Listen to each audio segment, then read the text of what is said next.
Chicka. Yeah. Kill Bill and Rev. We don't suck. Ooh.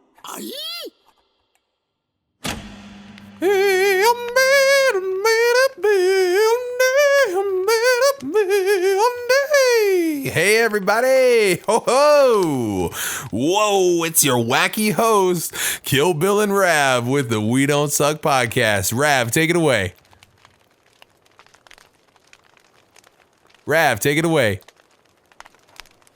Rav? Rav, where'd you go? It's just me.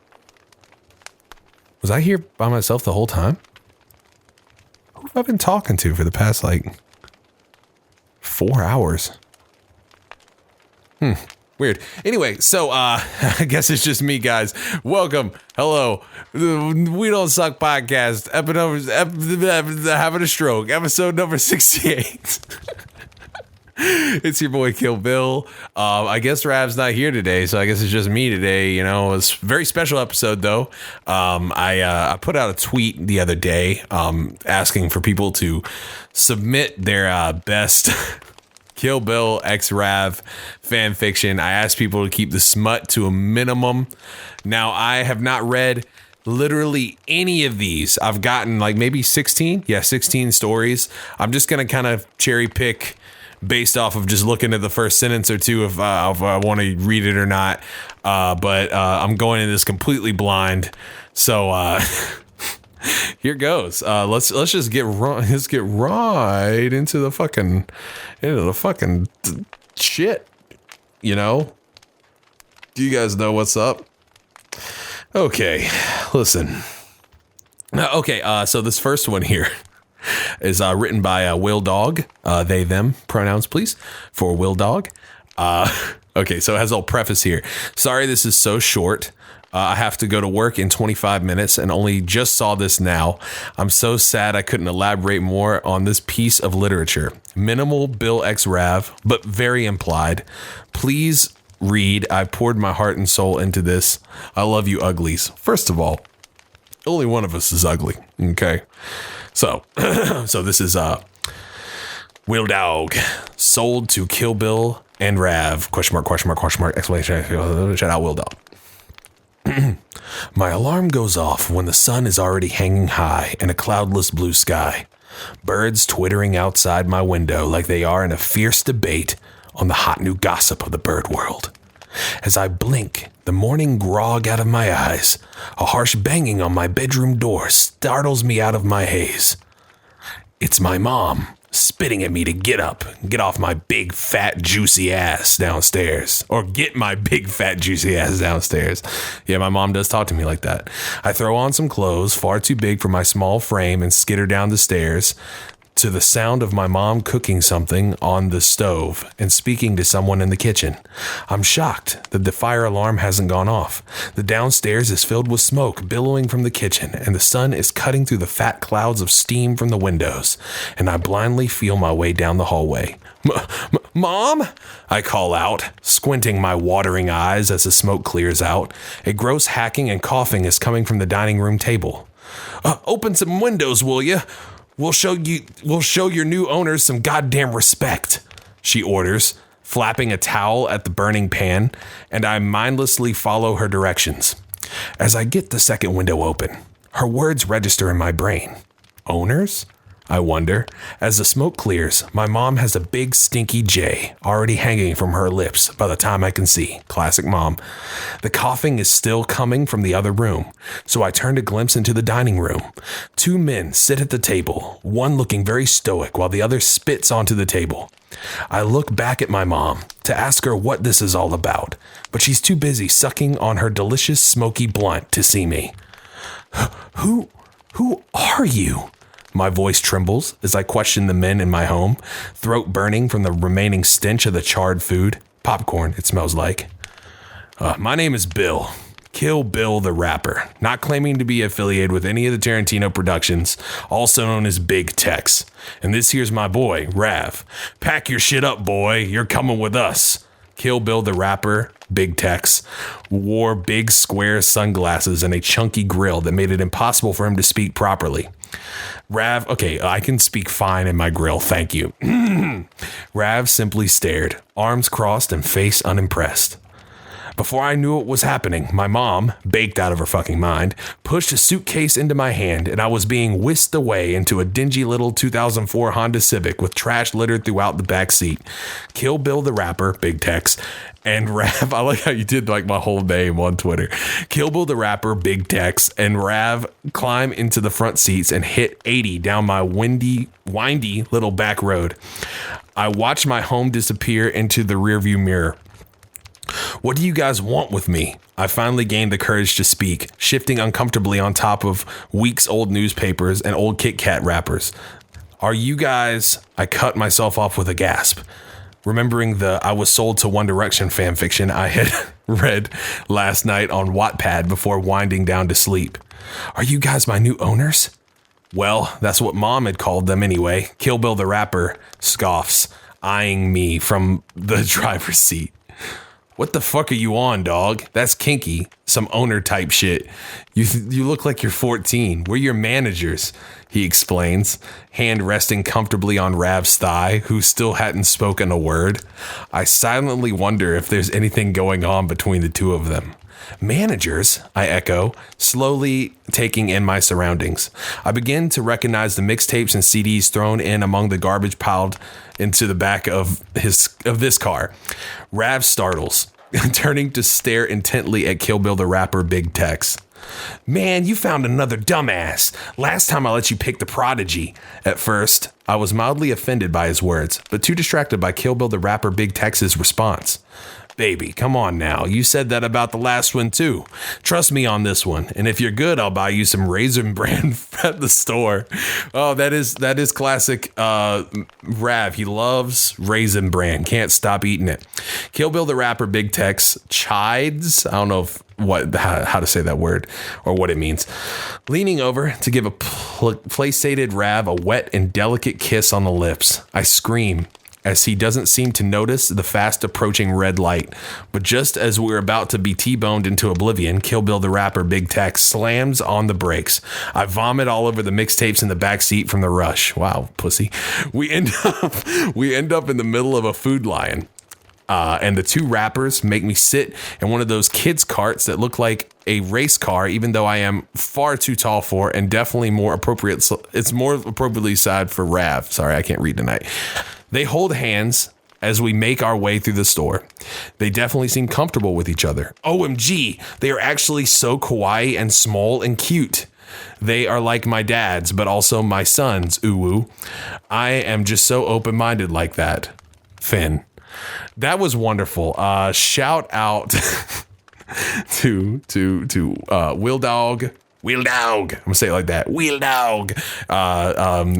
I don't think that they gave any kind of social media to follow or anything, but definitely shout out to Will Dog for that wonderful tale, the yarn that you spun for me and our listeners. Okay, so we got another one. Sam, wait, let me see. I don't know if they want me to dox them like that. This is a long... We'll just say Sam. Sam sent this. I don't know if they want me to say their whole name or not. They didn't say like a, Okay. Sam sends, a lover lost. I first found Bill riding the seesaw at the local playground with no other sea to his saw. I knew I had to do something, but how could I? I was just a vegetarian with no true motive in life. As I slid onto the cold, unforgiving plastic of the seesaw, we locked eyes, and I knew that I found the love of my life. I've seen thicker. Thickler? Thickier? I've seen thickier, he gently whispered. What? I yelled over the 100 miles per hour winds from the ensuing hurricane. I've seen thickler, he yelled back. They said they didn't exist, but I saw him. I saw the uncertainty of my love's eyes, but I knew that he was telling the truth.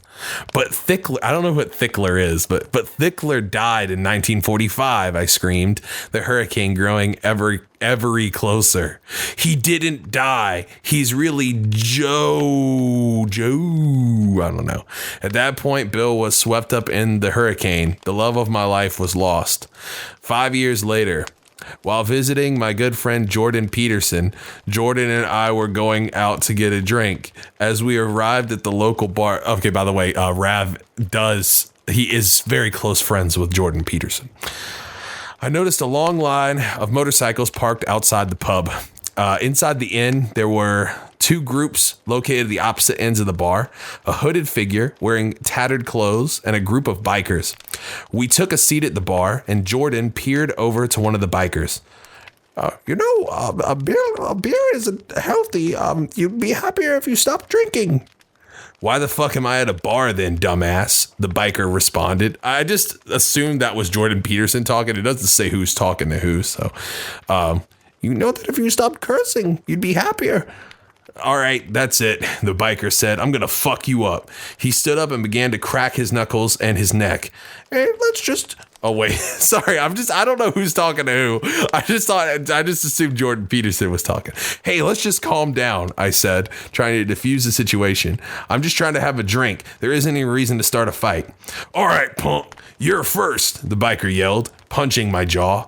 The rest of the gang stood up behind him as Jordan raised his fist and immediately got decked. Ah! Suddenly, the hooded figure stood and struck, clocking each of the bikers, knocking them unconscious. When the fight ended, the mysterious figure stood alone, an obelisk among the bodies of the felled bikers. Thanks for the help, I said. But who are you? Do you not recognize me after all these years? The figure asked, lifting his hood. Bill? Bill? But I thought you died in the hurricane. This is no place to talk, considering that the police are coming to arrest me on the account of battery. So do you remember when we first met? Sorry, guys, it's rough. Bill quickly explained, I'll be there. I also gave myself an accent for the time skip. A few hours later, I arrived at the local playground. I wonder where Bill is. Maybe he had to go do something. I suddenly noticed a note stuck to the seesaw. Meet me at the event center. The note simply stated, wonder why he couldn't just meet up here. I guess it doesn't make a difference. It's only down the street. As I walked, my mind boiled with questions. How did Bill survive the hurricane? What has he been doing all these years? Who was Bill talking about before he was swept up? I arrived at the theater to find the lights turned off. Bill? I asked. Suddenly, the light switched on to reveal a wrestling ring. A voice boomed from the loudspeakers. So you've fallen into my trap, as I thought you would. Thickler, I said. Who is Thickler? Can someone please tell me who the fuck Thickler is?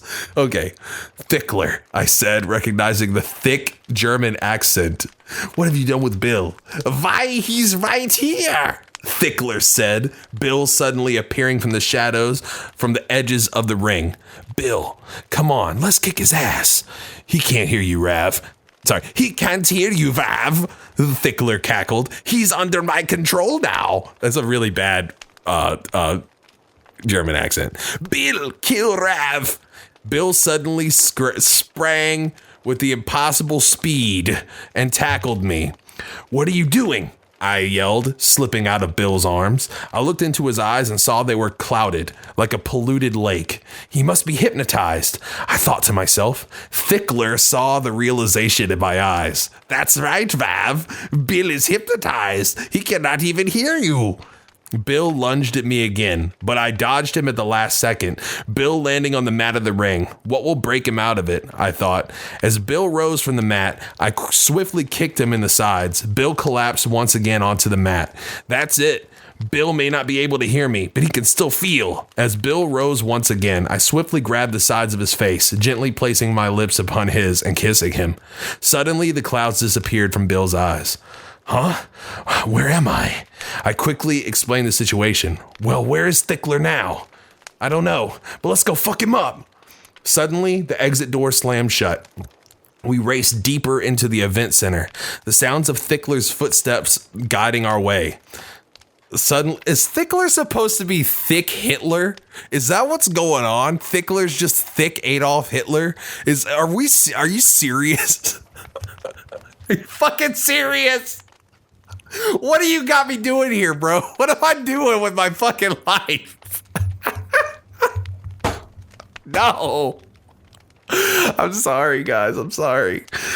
Where I lost my place. Where'd he go? Panted Bill, out of breath. Over there, I said, pointing to a metal box still emanating blue light. He must have teleported or something. We crammed into the box and slapped a teleport button. We tumbled out onto the ground floor of a factory, machines roaring all around us. What are they making? Yelled Bill over the noise. My new army, Thickler said, his face appearing on a large screen TV positioned on an overlook of the factory. The Fourth Reich will be completely autonomous. They will not fail. What? I yelled. Hey, Rev, let's just wreck the factory, Bill said, slapping the buttons of the nearest machine. Hey, Bill, I yelled, stop fucking around and let's find a self-destruct button. There's always one in these factories like these. We started to run towards the outlook, weaving between the thundering machines. We hopped onto the top of the machines and jumped across, landing on the edge of the outlook and sprinted towards the door protruding from the wall. We barged through to find long desks adorned with buttons. I'll look over there, and you look over here, I said. My eyes scanned across the rows of buttons. Hey, I found it, Bill said, from one of the alcoves of the office. I ran over just as a reinforced door with a glass window slid over the alcove. What? I yelled. Thickler appeared on TV. Your friend has made a dire mistake, he said, chuckling to himself. That he will pay with his life. A timer appeared on the TV next to Thickler. You have 3 minutes to save your friend. A combination to open the door is hidden in this office, but every wrong answer speeds up the timer.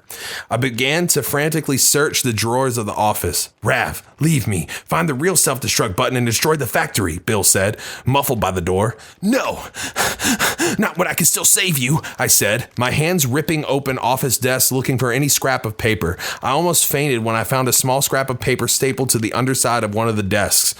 I raced to the door, my hand shaking as I typed in the code. I looked at the timer, and to my dismay, it began to speed it up. I pressed my face against the glass, tears streaming from my eyes. Go, Bill said. You cannot save me now. I've never loved anyone like I loved you, Bill. Bill smiled straight through the glass. Move on with your life. And at that point, the timer hit 0, and Bill was enveloped in orange flames from the explosion.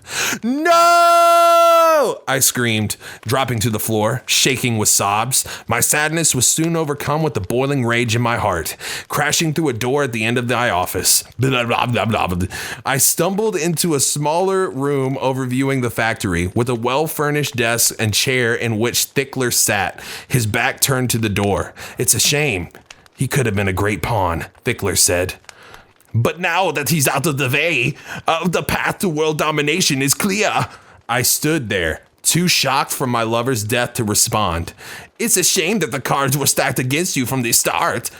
I can't do a German accent at all. I'm sorry, guys, he said, reaching for his neck. Sorry about that, and pulled off his mask, revealing Jordan Peterson.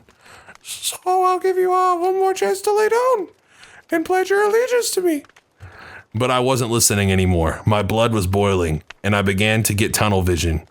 The only man I had ever loved was dead at the expense of a Canadian psychologist.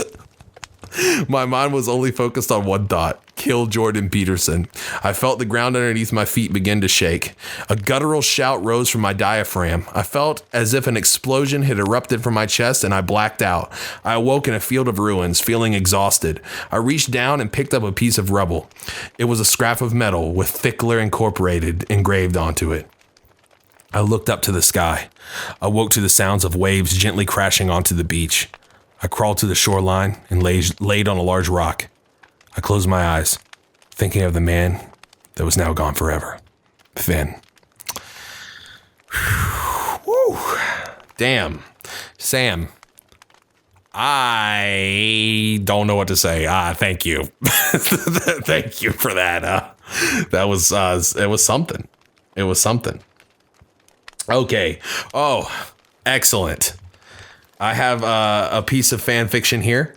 None other from none other than our friend Sharky. Y'all know Sharky. He does all of our channel artwork. It's good. I like him. He's a great artist. Definitely check out my man Sharky. He said, this is more of a test of your acting chops. So like if you can't read it right, it's not because I'm a bad worder. Also, all starred things are just visual cues or audible sounds, and ... is the end/start of a scene. Okay. Bill and Rav's totally excellent. Sorry, guys. Bill and Rav's totally excellent and original adventure by Sharky. Morning. Fade into Bill's stinky looking bedroom that Rav also lives in too as well. Rav says, Bill, I am awake now and would like to talk to you about your stinky bedroom and why I must live in it with you. What if I told you I made a time machine to see... That's me talking, Bill. That's going to be my voice, okay? What if I told you I made a time machine to see what popular characters from the past think of your bitching and moaning? Only if I can rap battle with Beethoven. That's what rap does. That doesn't answer my what if scenario. Luckily, I actually did invent a time machine. And also, I know Ludwig personally, because I am an old boomer. Rav and Bill laugh, and then stop to look lovingly at their framed picture of artist and friend Sharky. Exit Bill's stinky bedroom. Enter Bill's stinky time laboratory room. Damn, bitch, you really do be living like this. Laughs in anime. Shut up and put your watch on daylight savings time. But it's not daylight. Shut up. It's time stuff. You wouldn't understand. I'm getting really tired of your shit, dude. On God, why are we always at each other's throat like this? Why can't we be like why can't we be like it used to? Who is we be now? My character is basically like fucking Mr. Satan. You're right, Bill. Ronald looks at Taco Bell lovingly. Why don't you take off your shirt off and show me those redacted? And Will redacted. Rav takes a breathy sigh. Who knew fixing a time machine would be such sweaty work? Bill, redacted like 4 sentences of nipple hardening dialogue. Now let's get in the time machine and go to the past. You know what? Just fucking redact like the next 3 scenes, because it's all just fucking with like a half a scene of Rav just kicking the shit out of Beethoven for a mistake that could have been avoided if Beethoven wasn't deaf. Enter Rav's smelly bedroom. Wait, this isn't my... Yep, guess who changed the future, so he's bringing in the McDonald's cashier money now. That's right, me, Rav, he said with an anime smirk. Remember when I said I told you some other shit to set your watch to daylight savings? Bill turns the time on his watch back to the correct time. That is not daylight savings, and the world shakes and rumbles as things begin reverting back to normal. Bill says with an even bigger anime smirk than Rav's, this is my world, and it always will be summer, and you will always have to live in my stinky bedroom with our beloved picture of Sharky, our channel artist. Redacted 12-hour Hideo Kojima-style cutscene, but with hard fucking instead of stupid dialogue about really basic-ass ideas. Change my mind. Ooh, don't do that. End. Right. So this is kind of a rough draft, but I was just looking at your expertise on how it went. Clearly, it's in the vein of short stories. I just love that quick existential terror when you realize some shit was right there in your face the whole time and you couldn't do anything. And it's really... Isn't that really what all that daylight savings is? Sharky, I'm gonna kiss you on the dick. Okay. I got another one. Sharky, thank you so much for that one. Thank you. My mind is on autopilot right now, guys. Okay, here we go. By Twitter user, please roast me. Says Aiden McGill. Kill Bill and Rav do stuff. His Instagram is a McGill. A lot of L's in there. Sorry, I have to had to burp, and I don't want to do it in the mic because it's unprofessional. I'm definitely not editing anything in this episode. It's going to be great. Anyway, Kill Bill walks in the living room, whistling the Andy Griffith Show theme song, wearing a tight My Little Pony t-shirt and nothing else. Facts. Rav sees those big cheeks and says, "Oh, hell yeah," and give it a huge slap. But since Bill is 8 feet tall and Rav is literally a small child, it's a weak slap. But luckily for Rav, Bill felt it. "Oh," says Bill. Killy Billy grabs Rav by his feet and shakes him around. Then out of the blue, they kiss noises. God, it was so hot. It was so hot that those super mega boys came in and gave a thumbs up and Matt nuts. Good thing it isn't November. 5 minutes later, they are in bed fooling around under the covers. That's right, no foreplay. 10 minutes later, they are going to town on each other like, Jesus Christ, have mercy, Rav. Bill is just a boy. Rav, this is a reference to her streams. Rav screams the scream of his people. "Ah!" screams Bill in response. 50 minutes later, Bill grabs Rav and delivers a devastating chop.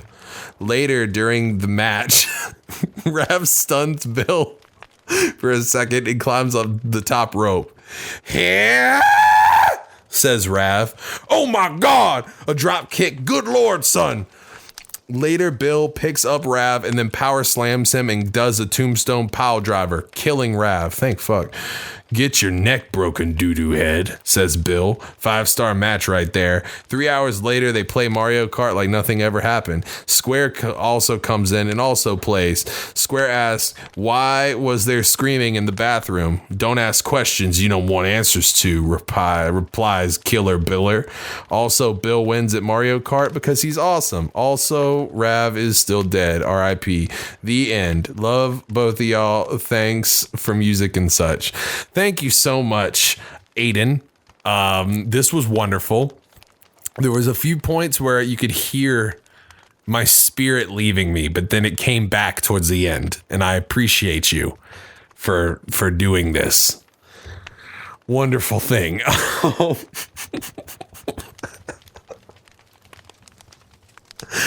Okay, I'm not reading this one. It's too long.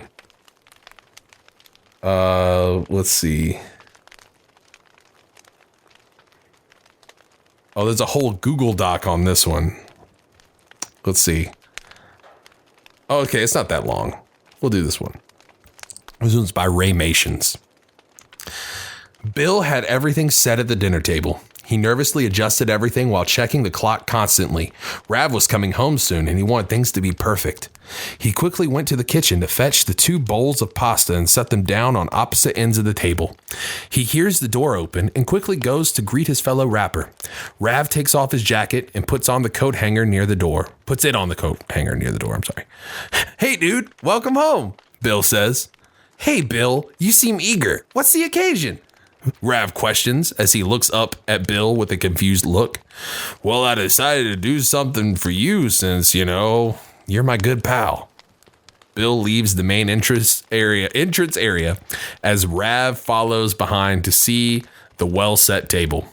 His eyebrows arched up in surprise as he stopped near the long table to observe the layout, complete with candles and a tablecloth. He looks over to Bill as he looks down at Rav, grinning as his grill glistened in the candlelight. "This is, fancy," the small music producer slowly admitted, looking back at the table. "Only the best for a friend," Bill replied with an uneasy amount of enthusiasm. "Only the best for a friend!" Like that. Rav had a small amount of worry, but pushed it down for tonight. It's just a nice dinner, nothing too suspicious. He went over to one side of the long dining table and sat down, scooting his chair in. Bill did the same. Rav looked down at his bowl of spaghetti before looking back up to Bill, who stared back at him, a slight smile creeping onto his lips. "Go on, take a bite." Rav's stomach turned at the creepily calm tone. He gulped as he took the fork beside him with a shaky hand. He picks up the silverware and dips it down into the bowl of sauce, meat, and noodles. First of all, he wouldn't do that because he's vegetarian, but okay. Twirling the fork, he gathers up a good-sized bite. He lifts the fork, having it hover over his face. He felt the sweat run down his temples as he looked at Bill one last time. He just nodded as Rav switched his attention to the task at hand once again. With hesitation, he takes a bite. Slowly, he chewed the bundle of noodles and sauce until he swallowed. How is it? It's good. Rav was confused by his own tone. It was good. Not mind-blowing, but okay. He sees Bill start to eat his bowl. It couldn't be that bad then. Rav started eating more, his worry and concern dying down. Why was he so scared? The dinner seemed to be going well until Rav's throat felt itchy. He cleared it quickly, but the feeling didn't go away. He tried a few more times and the feeling only got more intense. He grabbed his water cup and drank from it, gulping down the liquid as he felt his throat slowly close. He started wheezing as he tried to regulate his breathing, panicking more and more, and nothing seemed to work. What's wrong, Rav? Bill asked condescendingly, smirking as he does. What did you do to my food? He held his throat as breathing seemed to get too hard. He tried to stand, but he fell to his knees onto the floor, knocking his glasses off. They slid across the wood floor as Rav started choking, weakly asking Bill to help him. Bill just calmly got up and walked over to the man on the floor. Rav collapsed onto the floor weakly as he started to feel lightheaded, his vision going fuzzy. With what strength he could, he looked up at Bill as he towered over to him. That damn smirk plastered on his face. What did you do? Rav mustered out. I laced your spaghetti with my cum. Rav's eyes widened. He knew Rav was homophobic. Sorry. He knew Rav was homophobic. He was allergic to men's semen. He opened his mouth to say something, but only straggled noises came out of his poor mouth. Bill got down on the floor to hold him in his arms, looking down at him. Shh. It's okay, Rav. Just slip into the sweet, warm embrace of unconsciousness. Everything around him seemed to go blurry and fuzzy. He slowly stopped struggling as he felt weak, but warm. He closed his eyes as Bill's voice slowly faded into non-existence. Rav went completely limp in his arms. Bill just smiled with a toothy grin. Finally, Chibi Chubby is mine. Forever. This was great. I like this one a lot. This is funny. I love the ending, you know? Shout out Raymations. Not saying that it's going to happen, but I'm not saying that it's not. Okay, I'm going to read, let's see. I think I'm going to read one more. I'm feeling like one more. Throat's starting to hurt a little bit. I've been streaming all night. So Dakota Williams sends in, Kill Bill and Rav's dope adventure. It was a long, boring ass day. Kill Bill and Rav were writing some bars when suddenly this large monster appeared out of nowhere. Hi, I'm Kyle, the monster said. Nice place. This is mine now. Deuces. And kicked both Rav and Kill Bill out. Yo, what the fuck? Said Bill.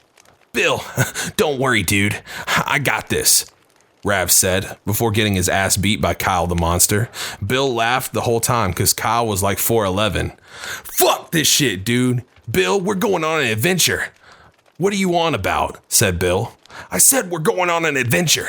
We gotta go find a new place, said Rav, almost like he was waiting for this opportunity to arrive. That sounds like him.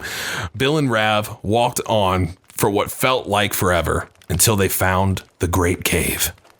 Okay, Rav, what the fuck? Why are we here? Why did we ditch the car and walk like 17 miles all the way to this cave? Rav simply replied with a, yeah, well, shut up.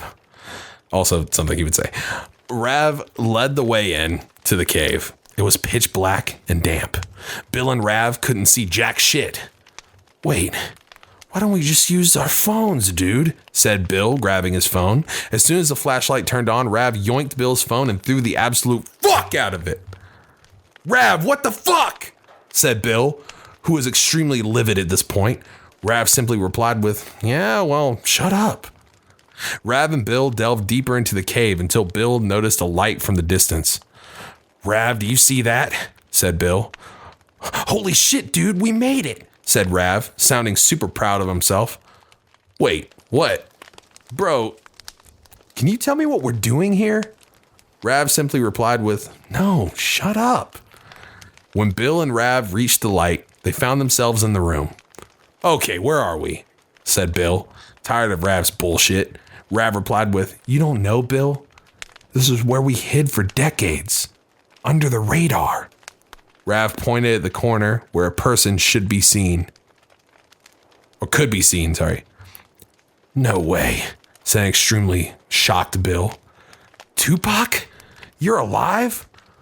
Why are you? Take this, you son of a bitch, said Rav as he straight up murdered Tupac right in front of Bill's tear-covered face. Rav, what the fuck, man? Why'd you murder Tupac? Rav looked back at Bill and back at the recently deceased Tupac, then back at Bill, then back at Tupac, then back at Bill. Shut up, said Rav.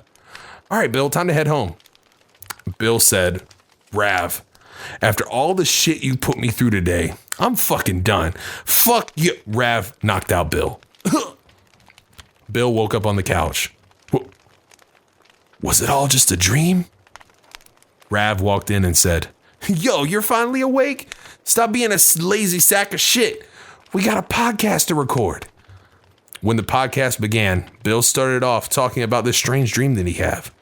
That's when I woke up on the couch, finished Bill. Damn, dude, I don't know what to tell you, but that actually happened. Finn. Guys, I'm gonna keep it $1,000 with you. This has been amazing. I can't feel my face. I'm so fucking ecstatic by these fanfics that you've written for us. You've crafted so delicately with your tiny fingers. All of you with tiny little fingers, I imagine. But I gotta say, I think I'm gonna save the rest of these. I got a couple more. Maybe we can do a part 2 soon. But I think fuck you guys. You know what I'm saying? I'm tired of it. You know, you're just fucking you listening to me talk. Rav's not here. Fuck Rav. You know what I'm saying? He's ugly. His mama dresses him funny. You know? He thinks he's good at video games, but he's not as good as me at video games. Thinks he's good at Neo Turf Wars. Fuck that guy. Clip the mic. I don't care. It's like almost 3 a.m. and I gotta be up in 6 hours. Fuck you guys. I love you.